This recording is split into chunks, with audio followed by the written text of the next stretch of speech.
All right, we are at the last lesson of Module 2, Wealth, and this lesson is called Brushing Off Financial Setbacks. So let's get started with the quote. In the meantime, cling tooth and nail to the following rule: not to give in to adversity, not to trust prosperity, and always take full note of Fortune's habit of behaving just as she pleases. Whatever you have been expecting for some time comes as less of a shock. We talked about this earlier on, and when it comes to money, I think we should always expect the possibility of losing it all. And if we expect that, we're not surprised, we're not shook when it happens, because it's just not a given that we will always stay as prosperous as we are. Obviously, it's our aim, and it's also likely that we will stay prosperous and keep getting wealthier. But it's also possible that we lose some money. Obviously, not all our money, because there are some strategies in place for that as well. But obviously, we could lose some money. So that's what this lesson is about. We'll understand the Stoic approach to overcoming financial setbacks. We'll learn how to embrace acceptance and resilience when it comes to financial challenges. We will develop strategies to prepare for and address potential financial setbacks, and we'll practice mindfulness and gratitude so we can keep a positive attitude throughout financial difficulties. Okay, so overcoming financial setbacks using Stoic principles. The Stoics believe that setbacks and failures are inevitable in life, and by applying Stoic principles, we can overcome these challenges and emerge stronger and more resilient, which is always the goal. And just a reminder, you can always earn back money, but you can't earn back your time and character. So you should always prioritize your own mental well-being over money. That's the goal. Okay, let's focus on embracing the Stoic principle of acceptance.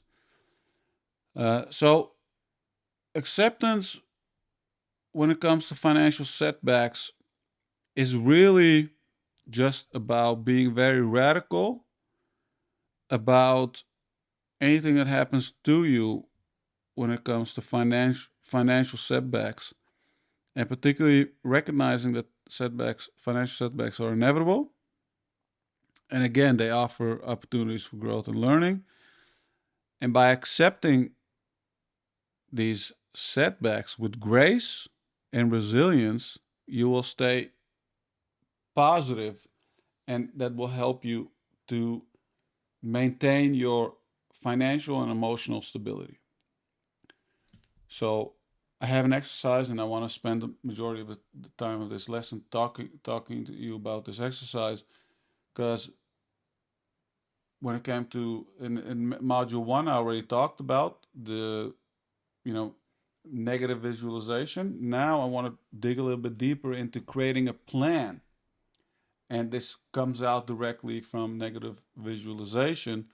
So again, let's take a look at the slide. So meditate on what could go wrong and what you fear when it comes to financial challenges, right? And again, it's either losing your money or losing your ability to make money, i.e., you're losing your job or career.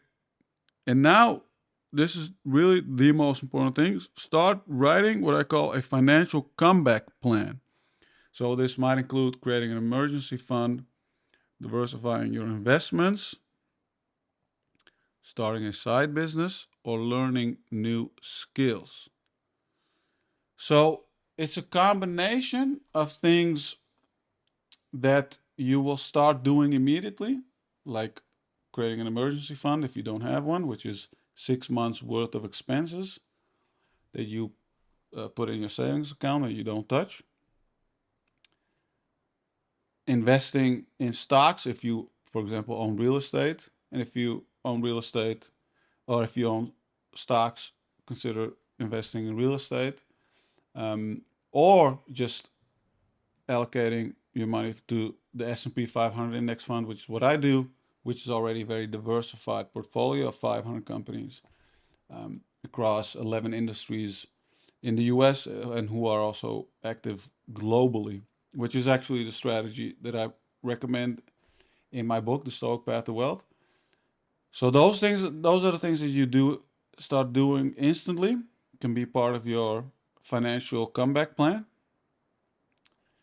Um, but the most important thing is write down in your plan a list of actions, like a step by step action list, what you will do the moment you lose your job.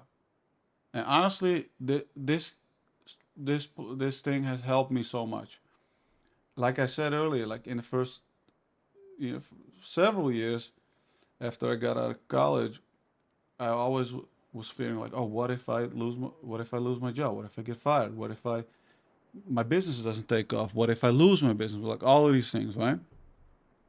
And honestly, it caused me uh, some sleeping problems as well. So how did I address this?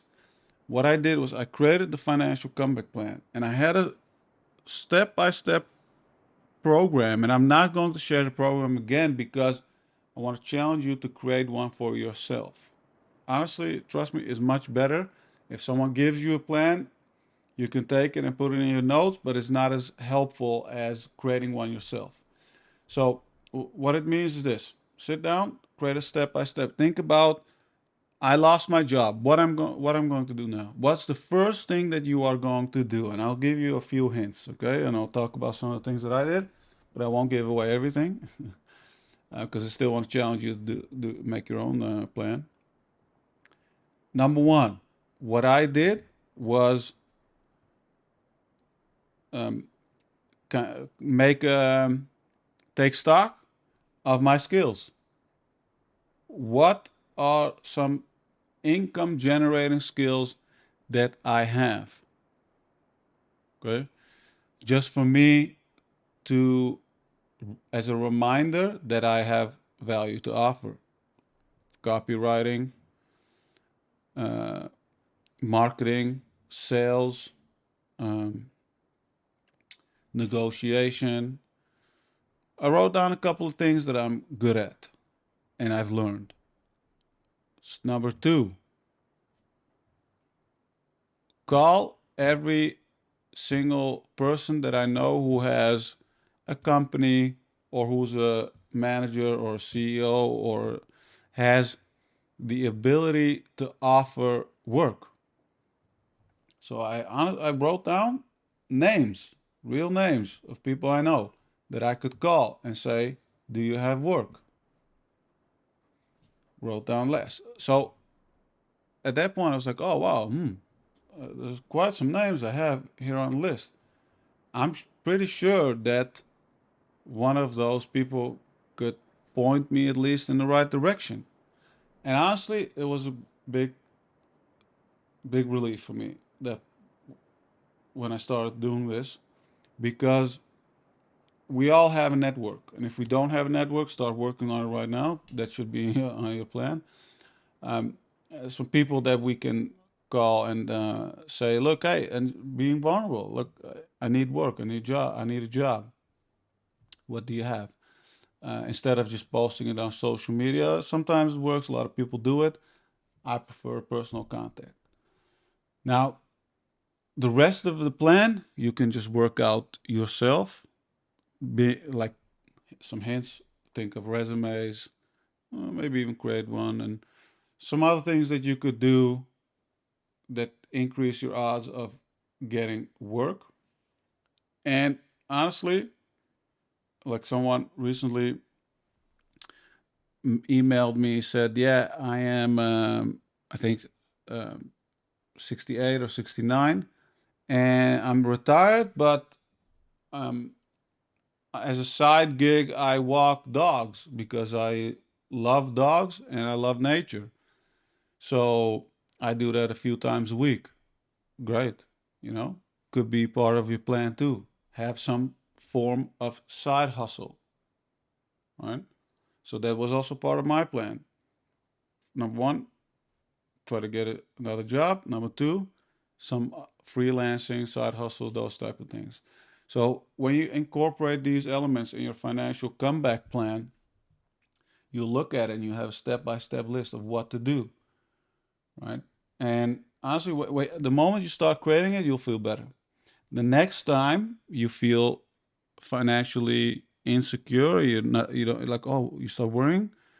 What if I can't pay the bills? What if this is open your financial comeback plan? I have it in my Evernote, and I haven't looked at it in many years, but I remember when I created it, I looked at it a few times because I thought about quitting. I thought, you know, what if this thing doesn't take off? It's natural. These things happen, but we need a plan. So I looked at my plan. I said, okay, I have a backup plan, so I don't have to do anything. I don't have to, make any forced decisions, and that really helped me to improve my wealth overall. And just wrapping up this module, module two, wealth. We talked about the money mindset, how we're dealing with financial setbacks, focused on the concept of enough. All of these ideas and these principles help us to stay grounded, have a compass in life, live a simple life, not spend too much, but also don't deprive ourselves, create a backup plan, deal with setbacks, all of these things that give us a compass, a way to live our life, right? We have principles that guide us. And as you see, like, it's not an excessive focus on more.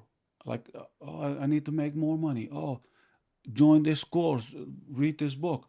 You'll become a millionaire. Oh, you're like, oh, this guy's making 10,000 a month with AI. Oh, great, congratulations.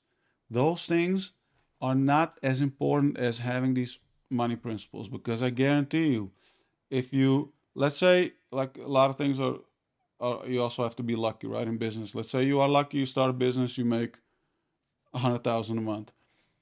If you don't have these principles in mind, you don't have like a lifestyle, you don't have a stoic lifestyle, the odds are high you'll blow all the money.